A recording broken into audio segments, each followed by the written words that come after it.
టెట్కు prepare అవుతున్న అభ్యర్థులకు స్వాగతం. టీశాట్ ద్వారా ప్రసారం అవుతున్న సోషల్ స్టడీస్ పేపర్ 2 సంబంధించినటువంటి కంటెంట్ మీద పూర్తి అవగాహన కొరకు టీశాట్ కార్యక్రమాలను వీక్షించండి. ఈరోజు మనం ముఖ్యంగా రాజకీయ వ్యవస్థలు పరిపాలన అన్న థీమ్ కింద మనం ఈ యొక్క చరిత్రకు సంబంధించినటువంటి టాపిక్స్ డిస్కస్ చేసుకుందాం. ముఖ్యంగా మొదటి సామ్రాజ్యాలు, దక్కన్ రాజ్యాలు, అదేవిధంగా ప్రాంతీయ రాజ్యాల ఆవిర్భావం అన్నటువంటి దాని మీద మనం ఈరోజు డిస్కస్ చేసుకుందాం.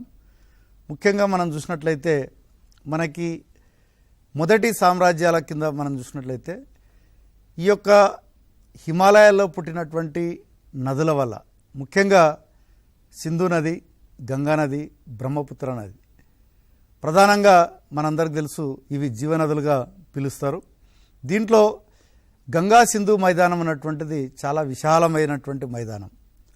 ముఖ్యంగా ఈ గంగా సింధు నదులు తీసుకొచ్చినటువంటి ఒండ్రు మట్టి వల్ల విశాలమైనటువంటి నదీ మైదానాలు ఏర్పడినాయి. ఇక్కడ మనకి చరిత్ర ద్వారా తెలిసేది ఏంటంటే, ఎక్కడైతే నదీ జలాలు ఉంటాయో అక్కడ నాగరికతలు వెలిసిల్లడం అన్నటువంటి జరుగుతూ ఉంటుంది. కాబట్టి ఇక్కడ గంగా సింధు నదీ మైదాన ప్రాంతంలో నదుల వెంట నివసించేటువంటి ప్రజలు వ్యవసాయం చేస్తూ జీవించడం అన్నటువంటి జరిగింది. కాబట్టి ఈ నివసించేటువంటి ప్రజలను ఆ రోజుల్లో సంస్కృతంలో జన అని పిలవడం అన్నటువంటి జరిగింది. వాళ్ళు ఉన్నటువంటి ప్రాంతాన్ని జనపదము అని పిలవడం అన్నటువంటి జరిగింది. అంటే అనేకమైనటువంటి తెగలు నదుల వెంబడ నివసిస్తూ ఉన్నాయి. ఆ తెగలను ఏమని పిలిచారంటే సంస్కృతంలో జనాని, వాళ్ళు నివసించేటువంటి ప్రాంతాన్ని జనపదంగా పిలిచారు. మరి ఆ యొక్క జనపదం చాలా పెద్దదిగా ఉన్నప్పుడు దాన్ని మహాజనపదంగా పిలవడం అన్నటువంటిది జరిగింది. ఆ రోజుల్లో 16 జనపదాలు, మహాజనపదాలు అన్నటువంటి చాలా ముఖ్యమైనటువంటి మహాజనపదాలు. దీంట్లో మనకు చూసినట్లయితే 4000 సంవత్సరాల క్రితం ముఖ్యంగా ఈ యొక్క పురాతత్వ ప్రాంతాలు అన్నటువంటివి చూసినట్టయితే భూమి మీద 4000 సంవత్సరాల క్రితం ఈ యొక్క నాగరికత వెలసిల్లింది అని మనకి చరిత్ర ద్వారా తెలుస్తుంది. కాబట్టి ఇప్పుడు మనకి ఈ యొక్క టెట్ రాసేటువంటి అభ్యర్థులు ఎన్ని సంవత్సరాల క్రితం ఈ యొక్క పురాతత్వ ప్రాంతాలు ఏర్పడినాయి అని మనం చూసినప్పుడు 4000 సంవత్సరాలు అన్నటువంటిది మీరు గుర్తుపెట్టుకోవాల్సినటువంటి అవసరం ఉంది. మరి పురాతత్వ ప్రాంతాలకు 4000 సంవత్సరాల క్రితం ఏర్పడినటువంటి పురాతత్వ ప్రాంతాలకు ఉదాహరణలు ఇవ్వండి అన్నప్పుడు మనకేందంటే ఢిల్లీ, అత్తరంజి, కేరా, కౌసంబి, పాట్నా, అయోధ్య, రాజగిరి, ఇవి ఈ యొక్క పురాతత్వ ప్రాంతాలుగా పిలవడం అన్నటువంటిది జరిగింది. మరి ఆ రోజుల్లో రాసినటువంటి పుస్తకాలు, ముఖ్యంగా 4000 సంవత్సరాల క్రితం రాసినటువంటి పుస్తకాల పరంగా తీసుకున్నట్లయితే మనకి ఉపనిషత్తులు అప్పుడు రాయబడినాయి, ధర్మసూత్రాలు, దిగానికాయ, మజ్జిమానికాయ, హెరిడోటస్ చరిత్ర, స్ట్రాటో రచనలు, ఇవి ఆ రోజుల్లో మనకి ఈ యొక్క 4000 సంవత్సరాల క్రితము మనకి రాసినటువంటి పుస్తకాలకు సంబంధించినటువంటిది. మరి ఆ రోజుల్లో మనం చూసినాం, ఎవరైతే వ్యవసాయం చేస్తున్నారో వాళ్ళని ఏమని పిలిచినారంటే గృహపతి అని పిలవడం జరిగింది. కాబట్టి ఇక్కడ కూడా గమనించాల్సింది ఏంటంటే, వ్యవసాయం చేసేవారిని ఏ పేరుతో పిలిచారు అన్నప్పుడు గృహపతి అన్నటువంటిది గుర్తుపెట్టుకోవాలి. ముఖ్యంగా వ్యవసాయంలో మనకి పనిచేయడానికి అనేక మంది అవసరమవుతారు. దీంట్లో కొంతమంది కూలీలు కూడా అవసరమవుతారు. ఈ కూలీల్లో మనం తీసుకున్నట్లయితే దాస వృత్తిక అన్నటువంటిది వీళ్ళు ఏమంటారు, ఉచితంగా ఈ యొక్క దీంట్లో పనిచేయాలి. వీళ్ళు ఏంటంటే బానిసలుగా ఉండడం అనేటువంటి వాళ్ళు. వీళ్ళ తర్వాత మనం తీసుకున్నట్లయితే ఈ యొక్క 16 జనపదాలలో అతి ముఖ్యమైనటువంటి జనపదం ఏంటంటే మగధ జనపదము, మహాజనపదం. ఇది చాలా బలమైనటువంటి జనపదం. ఎందుకు దీన్ని బలమైనటువంటి మహాజనపదంగా పిలిచారంటే, ముఖ్యంగా ఇది గంగా నదికి అటువైపు ఇటువైపు విస్తరించడం వల్ల ఏమైందంటే సారవంతమైనటువంటి భూములు వీళ్ళకి అందుబాటులో ఉన్నాయి, చాలా ఆర్థికంగా బలంగా ఉన్నారు. కాబట్టి వీళ్ళది మగధ సామ్రాజ్యాన్ని, మగధ జనపదాన్ని బలమైనటువంటి రాజ్యంగా పిలుస్తారు. మరి ఆ రోజుల్లో మనకి కొన్ని వంశపారంపర్యంగా వాళ్ళు రాజులను ఎన్నుకుంటే కొన్ని గణరాజ్యాలుగా ఉండడం అనేది కూడా జరుగుతుంది.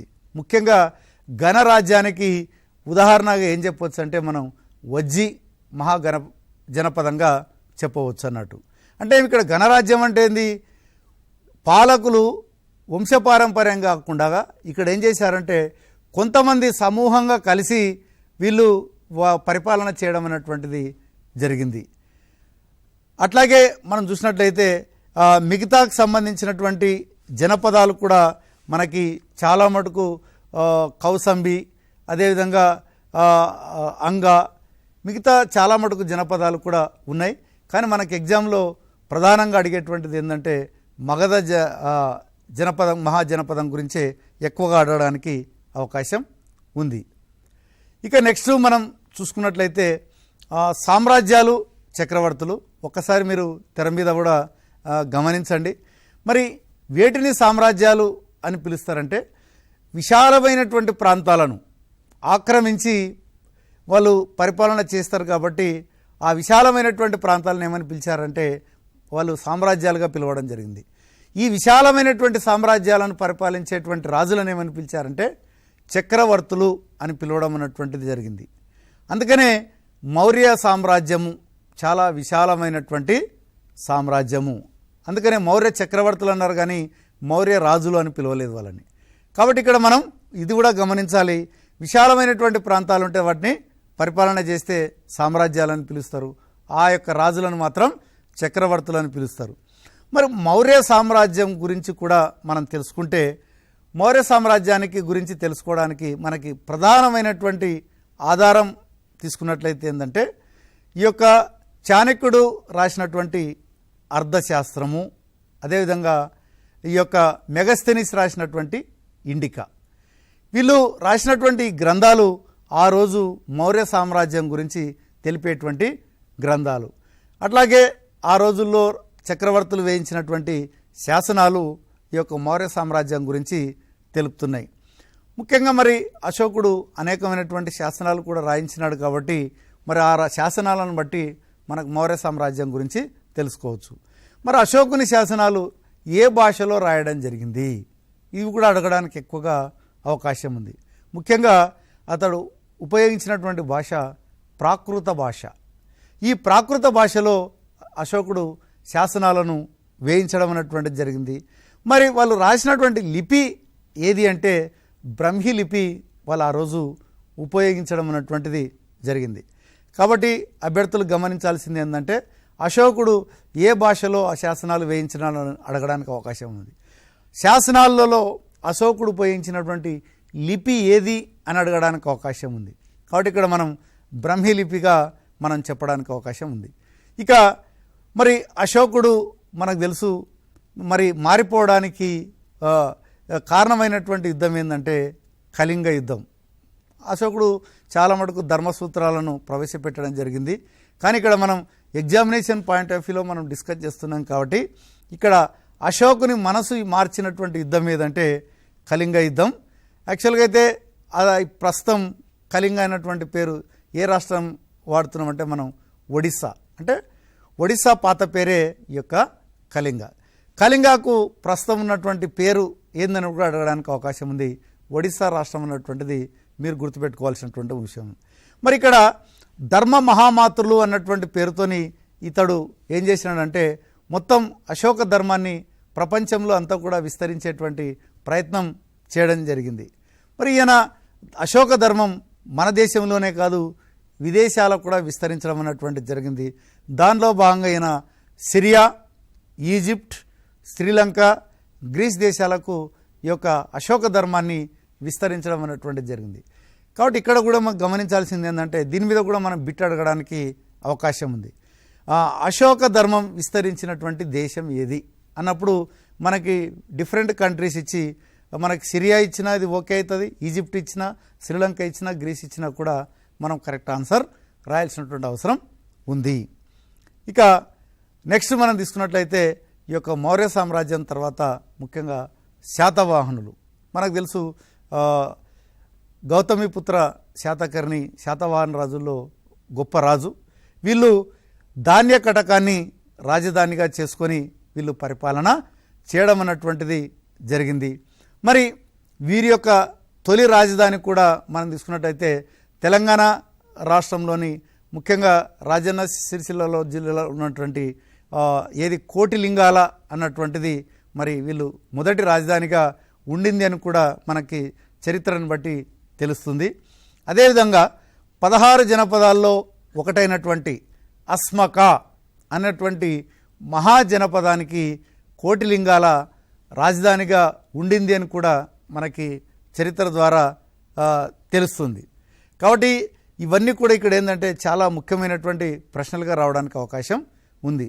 అట్లాగే మనకి కుషానులు అన్నటువంటి వాళ్ళు కూడా మనకి మన దేశాన్ని పరిపాలన చేసినారు. వీళ్ళు ముఖ్యంగా చైనా నుండి వలస రావడం అన్నటువంటిది జరిగింది. ఇక్కడ కూడా మనకు అడగవచ్చు, కుషానులు ఏ దేశం నుంచి భారతదేశానికి వలస రావడం జరిగింది? కుషానులు భారతదేశానికి వచ్చి సామ్రాజ్యాన్ని స్థాపించినారు కాబట్టి వాళ్ళు ఎక్కడి నుంచి వచ్చారు అంటే మనకి చైనా నుంచి వచ్చారు అన్నటువంటిది కూడా అడగడానికి అవకాశం ఉంది. ముఖ్యంగా కుషానులలో అతి గొప్ప రాజు తీసుకున్నట్లయితే కనిష్కుడు. ఇతడు మనకు తీసుకున్నట్లయితే కామన్ ఎరా 78 అంటే సాధారణ శకం 78లో ఇతడు రాజ్య పరిపాలనకి పట్టాభిషేకం చేసుకోవడం అన్నటువంటి జరిగింది. దీన్ని మన భారతదేశంలో శకయుగంగా పిలుస్తారు. శకయుగంగా ఎప్పుడు పిలుస్తారు అంటే మనకి సాధారణ శకం 78ని శకయుగం అని పిలుస్తారు. దీన్నే శకాబ్ది అని కూడా పిలవడం అన్నటువంటిది జరుగుతుంది. కాబట్టి మనకి భారతదేశంలో శకయుగం ఎప్పుడు మొదలైంది అని అడిగినప్పుడు మనకి సాధారణ శకం 78 నుంచి మొదలైందని చెప్పడానికి అవకాశం ఉండేది. అట్లాగే మనకి ఈ యొక్క గుప్తుల కాలంలో తీసుకున్నట్లయితే చాలా పేరుగాంచినటువంటి చక్రవర్తి సముద్రగుప్తుడు, అదేవిధంగా 2వ చంద్రగుప్తుడు కూడా ఉన్నాడు. వీళ్ళ కాలంలో ఏపించినటువంటి మెహ్రోలి ఇనుప స్తంభం అన్నటువంటిది దీని ప్రత్యేకత ఏంటంటే ఇది ఇప్పటికి ఢిల్లీలో ఉంది.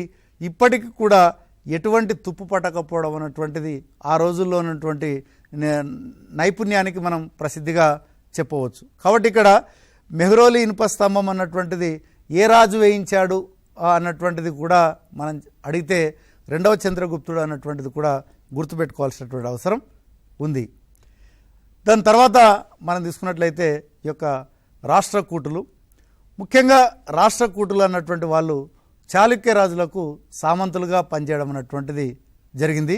మరి సామంతులుగా ఉంటూనే మరి ఈయన ఏం చేసినాడంటే మొట్టమొదట రాష్ట్రకూట రాజ్యాన్ని స్థాపించినటువంటి వ్యక్తి ఈ యొక్క దంతిదుర్గుడు.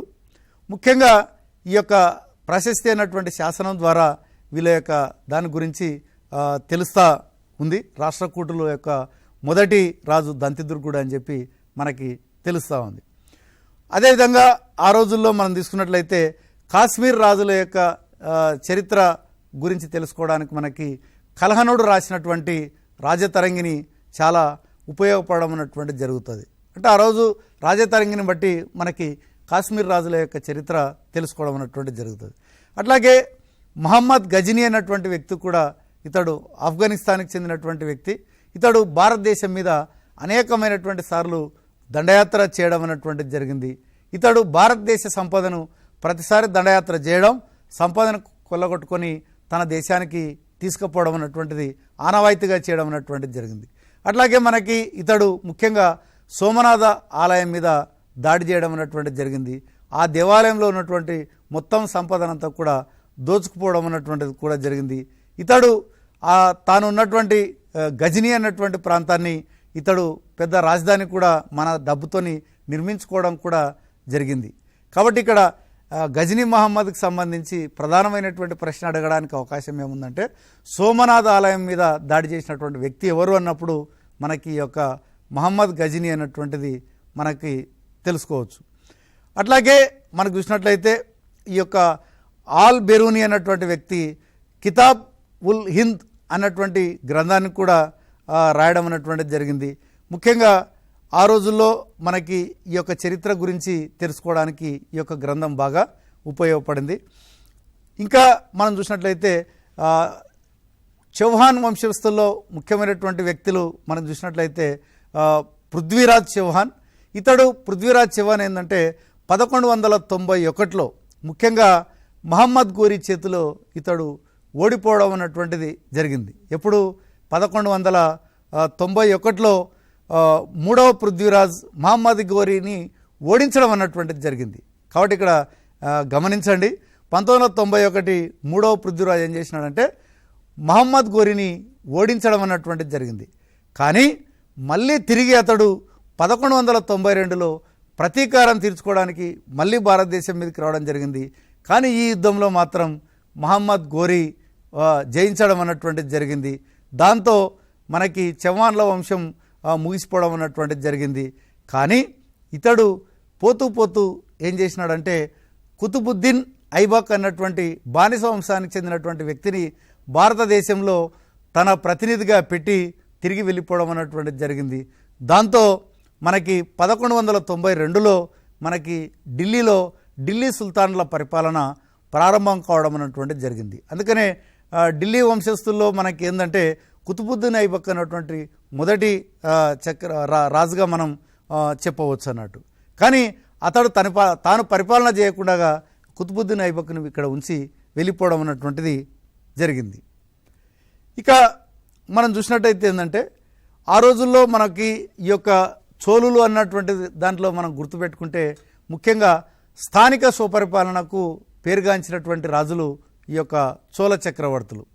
మరి ఆ రోజుల్లో వాళ్ళు ఏం చేసినారంటే మనకి రకరకాలైనటువంటి పన్నులు కూడా ప్రజల మీద విధించడం అన్నటువంటిది జరిగింది. మరి ఏ రకమైనటువంటి పన్నులు విధించినారు అని ఒక్కసారి మీరు గమనించండి. దాంట్లో వెల్లెన్ వాగై అన్నటువంటి పన్ను విధించడం జరిగింది. దీన్ని ముఖ్యంగా బ్రాహ్మణేతర రైతుల విధించినటువంటి పన్ను. అంటే మీ బ్రాహ్మణులు కాని వారు ఎవరైతే భూమిని కలిగి ఉంటారో వాళ్ళ మీద విధించినటువంటి పన్ను వెల్లెన్ వాగై. అట్లాగే బ్రహ్మదేయ అన్నటువంటి పన్ను విధించినారు. ఇది ముఖ్యంగా పన్ను కాదు, ఇది బ్రాహ్మణులకు బహుకరించినటువంటి భూమి బ్రహ్మదేయ.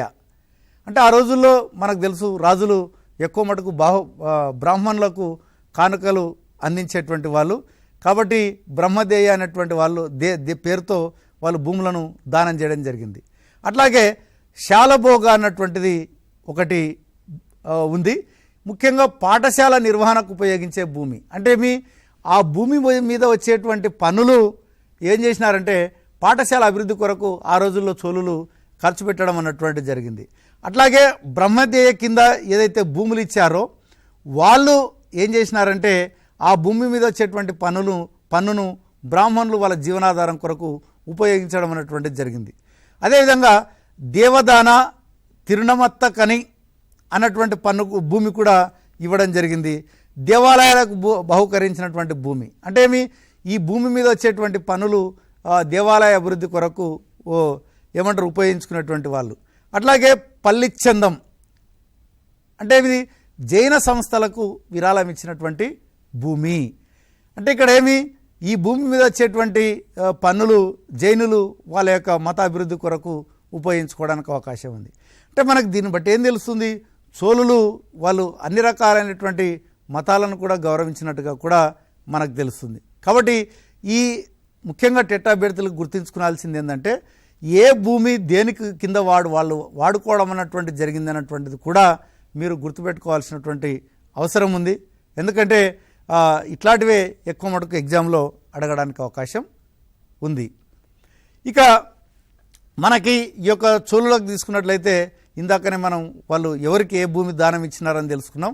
వీళ్ళు ప్రధానంగా తీసుకున్నట్లయితే పల్లవులకు సామంత రాజులుగా వీళ్ళు ఉండడం అన్నటువంటిది జరిగింది. ముఖ్యంగా చోళులు నిర్మించినటువంటి ప్రముఖ ఆలయం బృహదీశ్వరాలయం.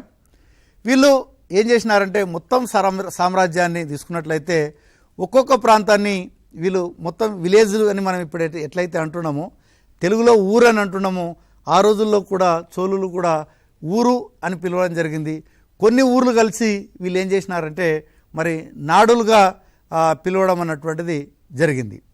మరి ఆ రోజుల్లో ప్రతి ఊర్లో కూడా వాళ్ళు సభను నిర్వహించేటువంటి వాళ్ళు, గ్రామ సభ అని ఇప్పుడు కూడా మనం అంటున్నాం, అప్పుడు కూడా గ్రామ సభ నిర్వహించేటువంటి వాళ్ళు. మరి ఈ గ్రామ సభ నిర్వహించినట్టుగా మనకి ఆధారం ఏంటంటే ఉత్తర మేరూర్ శాసనము మనకి ఆధారమని చెప్తుంది. అట్లాగే 12వ శతాబ్దంలో రాసినటువంటి పెరియ పురాణం ఆ రోజుల్లో సామాన్యుల యొక్క జీవన విధానానికి అద్దం పట్టేటువంటి గ్రంథం ఈ యొక్క పెరియ పురాణం.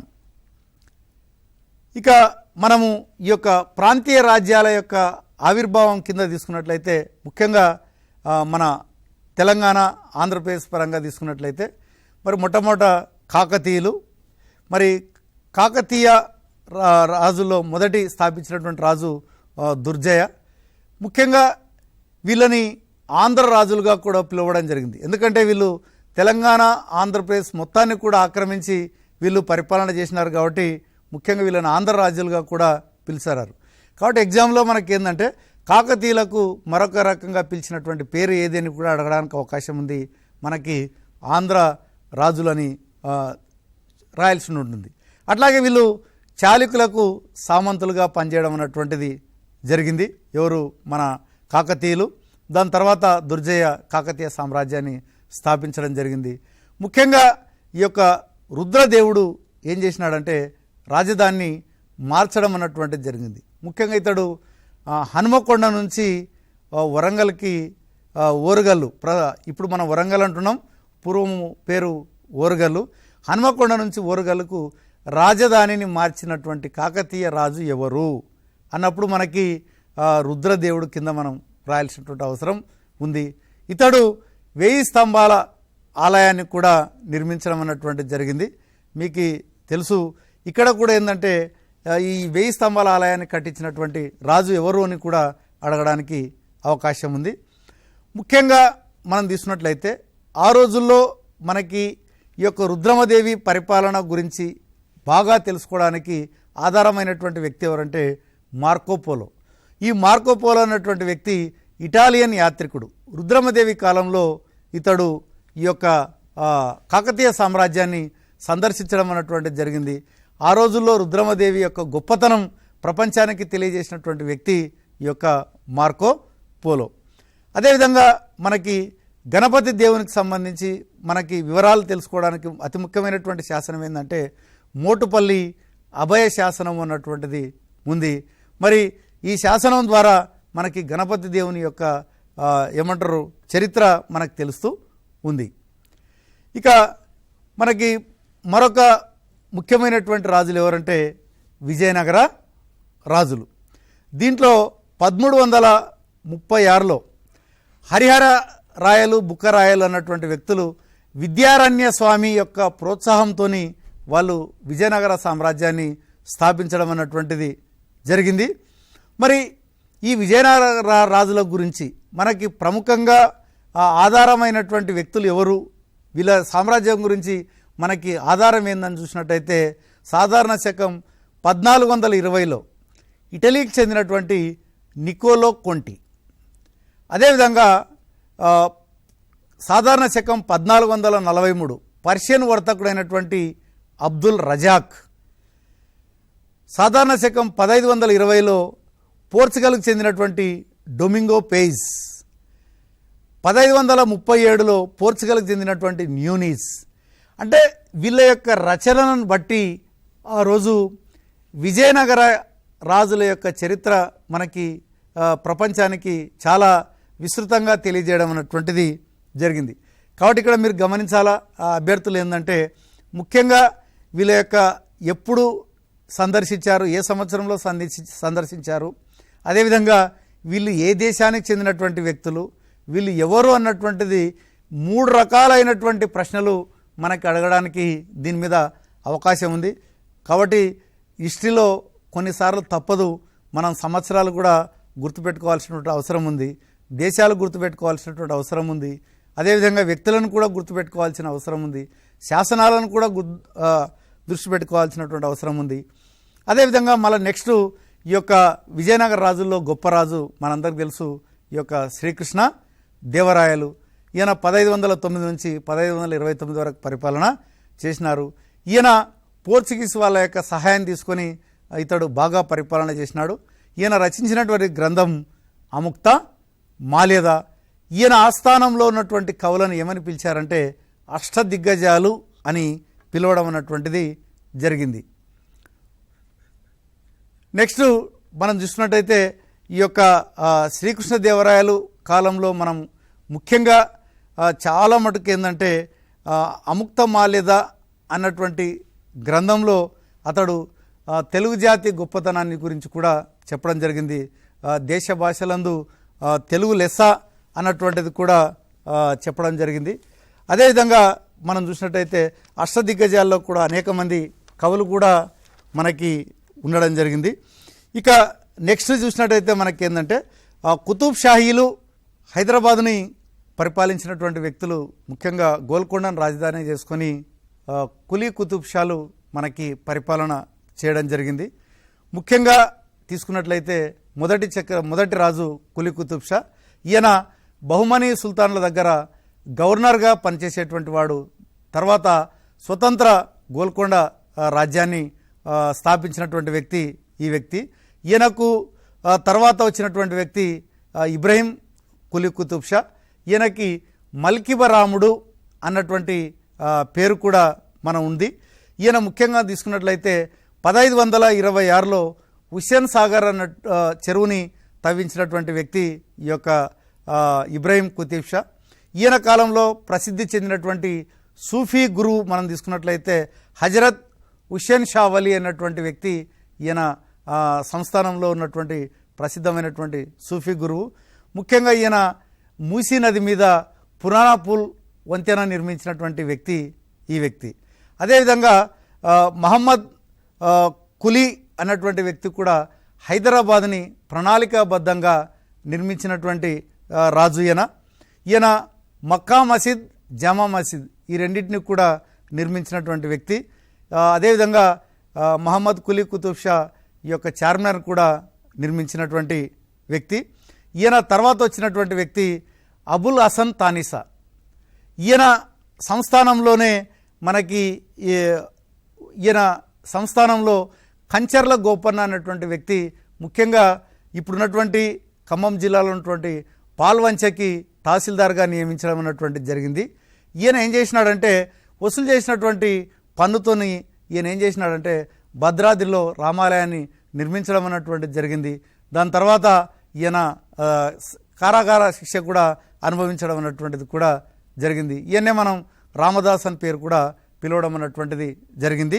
ఇక 1687లో మళ్ళీ ఒకసారి ఈ యొక్క ఔరంగజేబు దక్కన్ మీద ఆయన కన్నుబడి ఈ యొక్క కుతుబ్ షాహీల యొక్క రాజ్యాన్ని ఇతడు ఆక్రమించుకోవడం అన్నటువంటిది జరిగింది. ఈ రకంగా మనం తీసుకున్నట్లయితే మరి ఈ యొక్క కుతుబ్ షాహీల యొక్క ముఖ్యమైనటువంటి పాయింట్స్ కవర్ చేయడం అన్నటువంటిది జరిగింది.